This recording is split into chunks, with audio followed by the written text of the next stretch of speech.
Hello students, welcome to Standard 8th. Today is our geography class.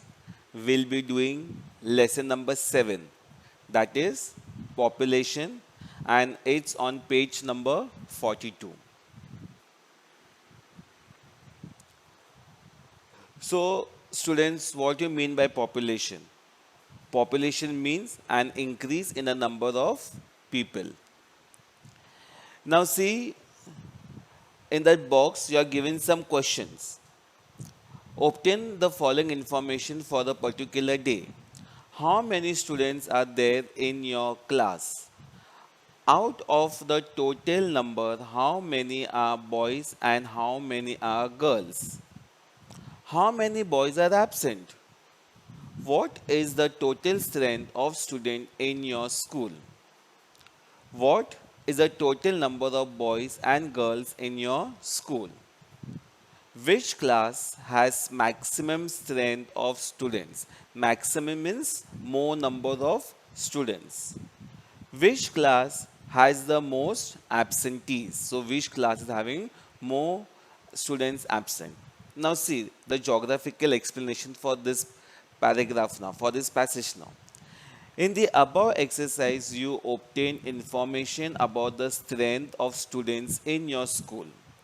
In a similar manner, information can be obtained about the population of a village, taluka, district, state, nation, and world. While obtaining this information, we have to also consider age and sex ratio, literacy, etc. Now, what do you mean by literacy? Literacy means how many people can read and write. Now see, you have got a new word, taluka. What an taluka means? It is an administrative unit in India below a district. What's the meaning of district? District is a part of a country. Several factors are responsible for the development of a region. Out of these, population is important factor. So what is important factor? Population is an important factor. While studying the population of any region, the following aspects have to be considered. Which are the following aspects? Population growth, population distribution, how population is distributed, population density, and structure of population.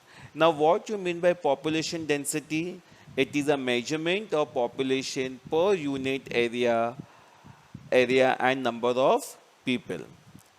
What you mean by structure of population?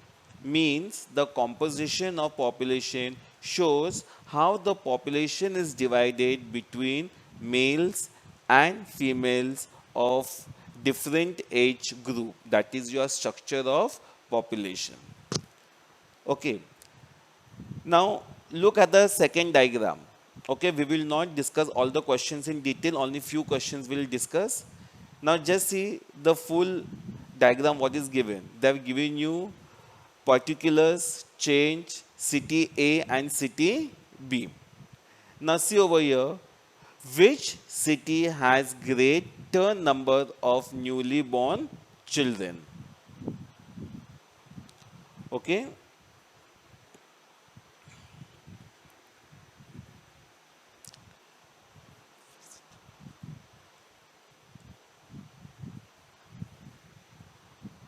Okay, students. Now look at the table given over there. You are given over there particulars, change, city A and city B. Okay. Now look at the questions, or I will read the questions. First question: which city has greater number of new? Okay, students. Now look at the table. You only look at the table, and I will read the question. Which city has greater number of newly born children? So that is city B has greater number of newly born children. Next question, which city records greater number of deaths? City B records greater number of deaths. Looking at the figure of in migration and out migration, which city has received more migrants? City A has received more migrants. Only we'll discuss these three questions. Remaining question we'll do in the class. Now see what is explanation for this diagram which is given over here. Population growth, that is. From the above exercise, what exercise we done just now, it can be seen that there is a constant change in population of a region. What do you mean by constant change? Our population keeps on changing. Sometimes there is decrease in population. Decrease means what? Sometimes it is less, and at the other time there is an increase, or sometimes the population keeps on increasing. This increase or decrease is related to following factors. Now, how this takes place, increasing and decreasing? It because of the following factors. First one, birth rate. The number of live births per 1,000 people in a year shows the birth rate. Okay, small children are coming to life. That's called your birth rate. Death rate, the number of deaths per 1,000 people in a year shows the death rate. Okay, how many number of people are dying in a particular year. Life expectancy, the average lifespan of an individual expected in an area at the time of birth. And number 4, migration. The movement of an individual or a group out of an area or into an area is called migration. So what do you mean by migration? People coming in and people going out. That is called migration of people. When people move into a region from outside for residence, it is called migration. And when people move out of a region for residential purpose, it is called out migration. Listen carefully, student, I'll explain again. When people move into a region from outside for residence, it is called in migration. Residence means what? Where people are going to stay, coming from a different place. And when people move out of a region, when they move from a region and they go outside to reside, that is called out migration. All the above factors affect the population. Which are the above factors? Birth rate, death rate, life expectancy, and migration affect the population growth. The difference between the birth rate and death rate is clearly responsible for natural changes in population.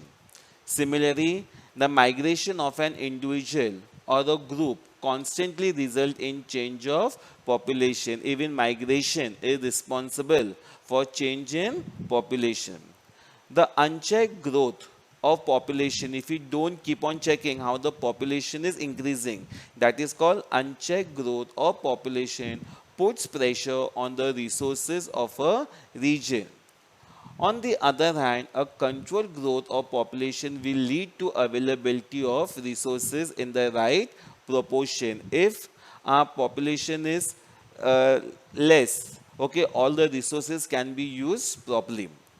A controlled population is an indicator of the development of a region. How can a region get developed? If we have got a controlled population, then our region can develop. If there is more number of people staying in a region, it is difficult for the progress of a region. Now see, students, we have got one more activity. Okay, look at this activity. Take about 100 grams of black-eyed beans, that is choli, which is there in your kitchen. First, scatter. Scatter means what? To spread everywhere. These beans on a square of 30 by 30 centimeters.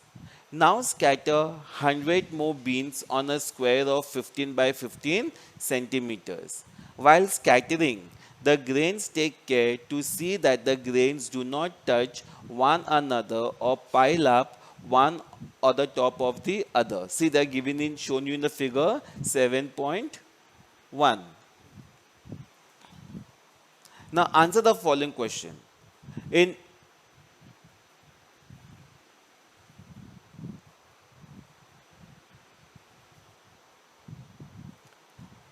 Okay, now answer the question now. In which of the squares can the grains of chavli be easily scattered? Okay, look at the figure and answer by your own self. In which of the squares do the grains of chavli appear crowded? Crowded means what? With too much of chavli is there in which square? Too much of chavli is there. Can there be a correlation between the distribution of chavli grains and the distribution of population in a region? So, here by this example, we come to know if population is small, it will get spreaded everywhere. But if the population is less, it will remain in a particular region. Now, let's see what is the explanation for this. Distribution of population, how population is distributed. When the grains of chavli are scattered over two areas of different size, in the large area, the distribution appears sparse. Okay, sparse. Similarly, we can understand the distribution of population in a region. Some regions are mountainous, some of the regions are highly mountainous, while others are flat, plain. Plain means it's a flat place like. Geographical conditions vary. Okay, some regions have got mountains, some regions don't have mountains. Somewhere the climate is hot, somewhere the climate is cold. That is called geographical condition vary. Geographical condition is not the same. Some regions are well endowed with natural resources. Some places have got plenty of natural resources while others have limited resources. This condition affects the distribution of population. In areas with abundant resources, abundant means what? Plenty of resources, naturally the population is more. In these areas, there is dense population distribution. Population means what? Too much of population. In area where scarce resources, where resources are less, not available in plenty. Unfavorable climate, climate is too hot, or some region climate is too cold. Undulating terrain, the place is not in a proper level. Mountains are there. The population distribution is sparse. So in that particular region, there will be less number of people. Now see, factors affecting population distribution.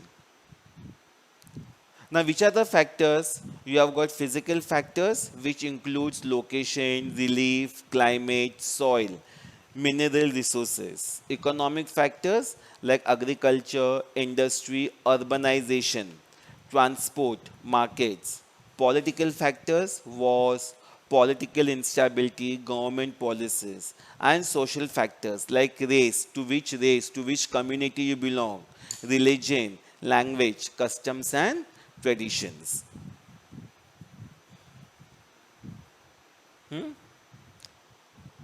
Okay, students, we'll do the lesson till here today.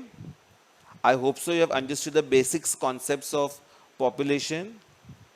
Tomorrow again we have got a lecture, so I will continue this chapter tomorrow itself.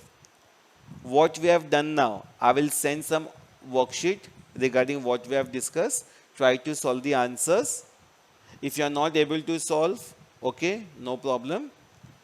We will discuss the answers in the class. Thank you.